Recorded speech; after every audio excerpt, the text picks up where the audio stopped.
Hi అండి, welcome back to our channel బండీస్ kitchen. ఈరోజు వీడియోలో సింపుల్గా సూపర్ టేస్టీగా ఉండే దొండకాయ ఫ్రైని ఎలా ప్రిపేర్ చేసుకోవాలో చూపించబోతున్నాను. ఇది రైస్లోకైనా చపాతీలోకైనా చాలా పర్ఫెక్ట్ డిష్. తక్కువ ఇంగ్రీడియంట్స్తో క్విక్గా అయిపోయే ఈ రెసిపీ బ్యాచిలర్స్కి కూడా చాలా బాగా యూస్ఫుల్ అవుతుంది.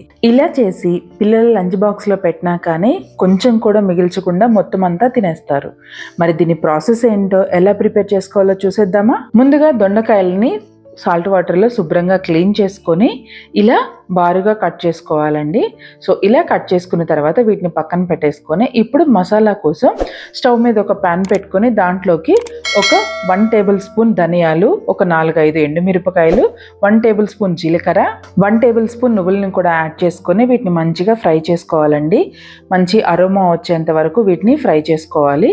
ఇప్పుడు ఇందులోకి ఒక 1/2 కప్పు పచ్చి కొబ్బరి ముక్కల్ని కూడా యాడ్ చేస్తున్నానండి. ఇవి కూడా కొంచెం ఫ్రై అవ్వనివ్వాలి. కొబ్బరి ముక్కలు కూడా ఫ్రై అయిన తర్వాత స్టవ్ ఆఫ్ చేసుకొని ఇందులోకి ఒక 5-6 వెల్లుల్లి రెబ్బల్ని కూడా వేసుకున్న తర్వాత వీటిని ఒకసారి మిక్స్ చేసుకొని చల్లారనివ్వాలి. ఇప్పుడు స్టవ్ మీద ఒక ప్యాన్ పెట్టుకొని దాంట్లోకి ఒక 3 టేబుల్ స్పూన్ ఆయిల్ యాడ్ చేసుకొని ఆయిల్ కొంచెం హీట్ అయిన తర్వాత తాలింపు గింజలు అలాగే మనం ముందుగా కట్ చేసి పెట్టుకున్న దొండకాయ ముక్కల్ని కూడా ఇందులోకి యాడ్ చేస్తున్నాను. ముక్కలన్నీ యాడ్ చేసుకున్న తర్వాత ఒకసారి ఇలా మిక్స్ చేసుకోవాలి.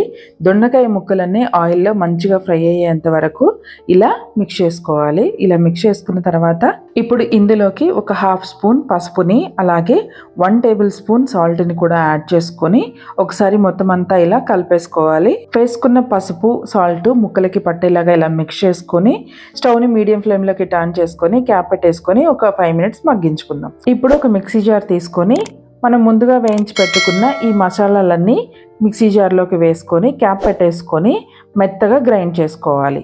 ఇదిగోండి, సో ఇలా మెత్తటి పౌడర్ లాగా చేసుకోవాలి. ఇదే మన కర్రీకి మంచి టేస్ట్ని తీసుకొస్తుంది. సో ఇలా గ్రైండ్ చేసుకున్న దాన్ని పక్కన పెట్టేసుకుందాం.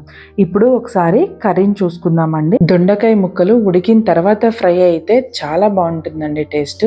సో అందుకనే ఫస్ట్ దొండకాయల్ని తాలింపులో వేసుకున్న తర్వాత క్యాప్ పెట్టుకొని ముక్కల్ని మంచిగా మగ్గించుకుంటే టేస్ట్ అనేది చాలా బాగా వస్తుంది. మధ్య మధ్యలో క్యాప్ తీసుకుంటూ మిక్స్ చేసుకుంటూ ఈ ముక్కల్ని ఆల్మోస్ట్ 70-75% ముక్కల్ని ఉడికించుకోవాలి. మనకి బెండకాయ ఫ్రై అయితే ఇలా ఉడికించుకోవాల్సిన అవసరం లేదండి. కొంచెం పచ్చిగా ఉన్న బెండకాయ ఫ్రై అనేది టేస్ట్ ఉంటుంది, కానీ దొండకాయ అనేది మంచిగా మగ్గితేనే టేస్ట్ అనేది చాలా బాగుంటుంది.